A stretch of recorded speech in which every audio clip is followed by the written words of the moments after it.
தெய்வம் நீ என்று உணர் யூடியூப் சேனல் உங்களை அன்புடன் வரவேற்கிறது.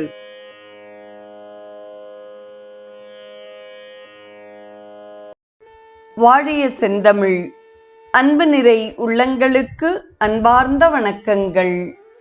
வாழ்ந்து காட்டிய வள்ளல்கள் வரிசையில் சுவாமி சிவானந்தரின் வாழ்க்கை வரலாற்றை தொடர்ந்து ஹிந்து விரதங்களும் விழாக்களும் என்ற நூல் குறித்து நாம் சிந்தித்துக் கொண்டிருக்கிறோம். இன்றைய நிகழ்வில் நாம் காண இருப்பது ஹனுமான் ஜெயந்தியாகும். எத்ர எத்ர ரகுநாத கீர்த்தனம் தத்ர தத்ர கிருதமஸ்த காஞ்சலிம் பாஷ்பவாரி பரிபூர்ண லோச்சனம் மாருதிம் நமத ராட்சசாந்தகம்.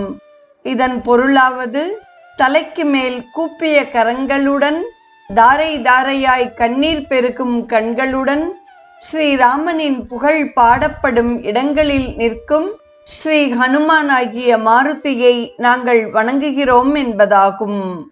தனியாகவோ அல்லது ஸ்ரீராமருடன் கூடவோ பாரதம் முழுவதும் ஸ்ரீ ஹனுமான் வணங்கப்படுகிறார். ஒவ்வொரு ராமர் கோவிலிலும் ஸ்ரீ ஹனுமானின் விக்கிரகமும் இருக்கும். ஹனுமான் சிவபெருமானின் அவதாரம். வாயுதேவனுக்கும் அஞ்சனா தேவிக்கும் பிறந்தவரே ஹனுமான். பவனசுதன், மருத்சுதன், பவனகுமார், பஜ்ரங்கபலி, மகாவீரர் என்ற பல பெயர்கள் ஹனுமாருக்கு உண்டு. ராமநாமத்தின் உயிர் உருவமாவார். ஆசையற்று மிக திறமையாகவும் உண்மையான கர்மயோகியாகவும் பணிபுரிந்த ஓர் லட்சிய தன்னலமற்ற தொண்டரவர். அவர் ஒரு சீரிய பக்தர், தன்னிகரற்ற பிரம்மச்சாரி.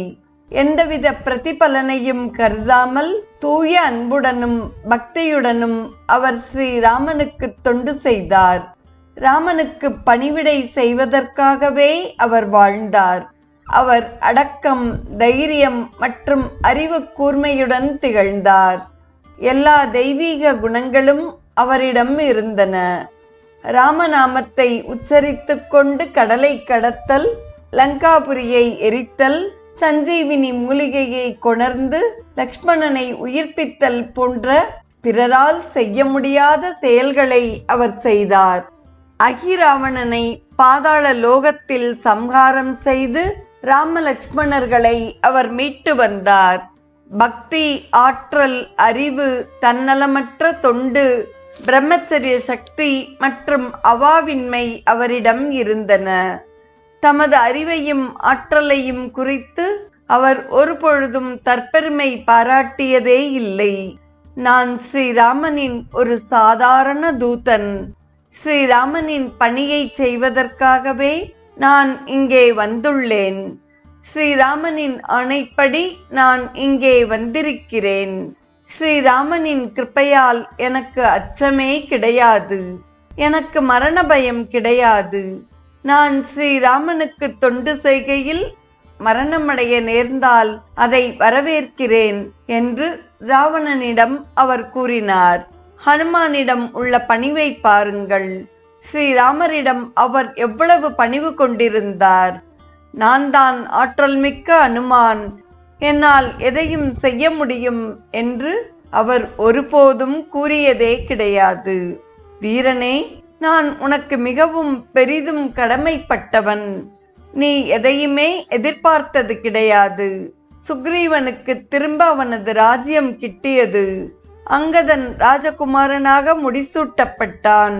விபீஷணன் லங்காபுரி மன்னனாக முடிசூட்டப்பட்டான்.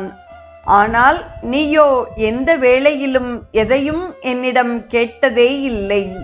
சீதை உனக்கு கொடுத்த அரிய பரிசான முத்துமாலையை துச்சமாக வீசி எறிந்தாய்.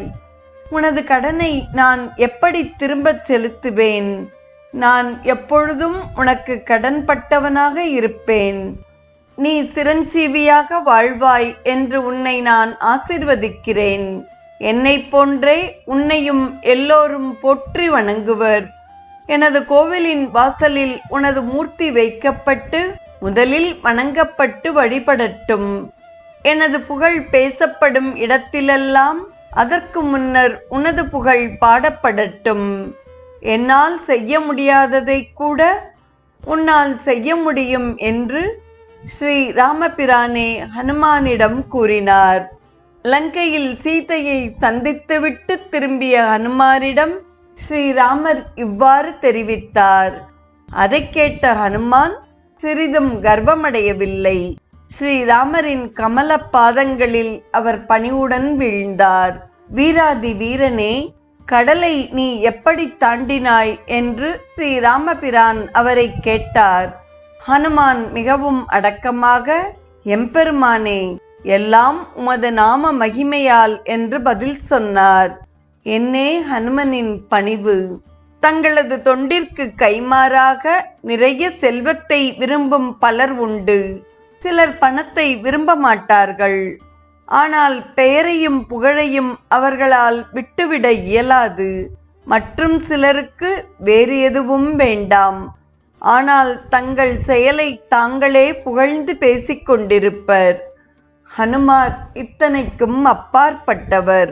அதனால்தான் அவர் சிறந்த கர்மயோகியாகவும் உன்னத பக்தராகவும் கருதப்படுகிறார். அவரது வாழ்வு புகட்டும் பாடங்கள் பல. ஒவ்வொருவரும் ஹனுமாரது உன்னத உதாரணத்தை பின்பற்ற முயல வேண்டும். சித்திரை மாதத்தில் வளர்பிறை பௌர்ணமியன்று அவரது பிறந்த நாள் வருகிறது. இந்த புனித தினத்தில் ஸ்ரீ ஹனுமானை வழிபடுங்கள், உபவாசமிருங்கள், ஹனுமன் சாலிசாவை பாராயணம் செய்யுங்கள், ராமநாம ஜபத்தில் நாள் முழுவதையும் கழியுங்கள். இதனால் ஹனுமார் மிகவும் மகிழ்ந்து உங்களது காரியங்கள் அனைத்திலும் வெற்றியை நல்குவார். ஹனுமன் புகழ் ஓங்குக, அவரது தெய்வம் ஸ்ரீ ராமபிரானின் புகழும் ஓங்குக என்று ஹனுமத் ஜெயந்தி குறித்த தனது உரையை நிறைவு செய்கிறார் சுவாமி சிவானந்தர். இன்றைய நிகழ்வை கேட்டு பயனடைந்த அத்துணை நல்ல உள்ளங்களுக்கும் நெஞ்சார்ந்த நன்றி. நாளைய நிகழ்வில் ஸ்ரீ கிருஷ்ண ஜென்மாஷ்டமி குறித்து நாம் சிந்திப்போம். வாழிய செந்தமிழ், வாழ்க நற்றமிழர், வாழிய பாரத மணித்திருநாடு.